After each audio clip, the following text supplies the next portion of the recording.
ରଖିଛନ୍ ଯେ ମାନେ ଚିରି ଯିବ ଏମିତି ଭିତର ଜିନିଷ। ଏଇଟା ଗୋଟେ କଟନର ମାନେ ଏଇଟା ଲେଖିଛି ଚନ୍ଦେରୀ ସିଲ୍କ ଲେଖିଛି। ଗୋଟେ ଦୁପଟା ବହୁତ ମାନେ ଫୁଲି ଏମ୍ବ୍ରୋଡରେଡ୍, କିଛି ନାହିଁ ଏମ୍ବ୍ରୋଡରେଡ୍ ହେଇଛି।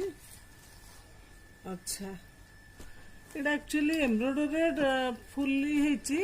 ଏଥିରେ ପମ୍ପମ୍ ଲେସ୍ ଦେଖେଇଛି ପିକ୍ଚରରେ, କିନ୍ତୁ ଏଠି ପମ୍ପମ୍ ଲେସ୍ ନାହିଁ। ମୁଁ ଏଟା ଅନବକ୍ସିଂ ଏନା କଲି ଆଣ୍ଡ ସେଥିରେ ଚନ୍ଦେରୀ ସିଲ୍କ ଲେଖିଛି, କିନ୍ତୁ ଏଟା ତ ମାନେ କଟନ ପରି ଲାଗୁଛି, ଏତେ ଖାସ୍ ହେଇନି।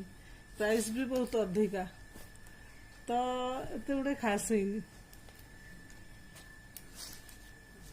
ତ ଦୁପଟାଟା ଏମିତି ଅଛି ଆଉ। ଏମ୍ବ୍ରୋଡ୍ରିଟା ଭଲ ଅଛି, ଏମ୍ବ୍ରୋଡ୍ରିଟା ଭଲ ହେଇଛି। ଅଲ୍ ଓଭର ପୁରା ଟୋଟାଲ ଏମ୍ବ୍ରୋଡ୍ରି ହେଇଛି, ବର୍ଡର ହେଇଛି, କିନ୍ତୁ ପମ୍ପମ୍ର ଯୋଉ ଦେଇଛି ପିକ୍ଚରରେ ପମ୍ପମ୍ ଲେସ୍ ସେଟା ନାହିଁ।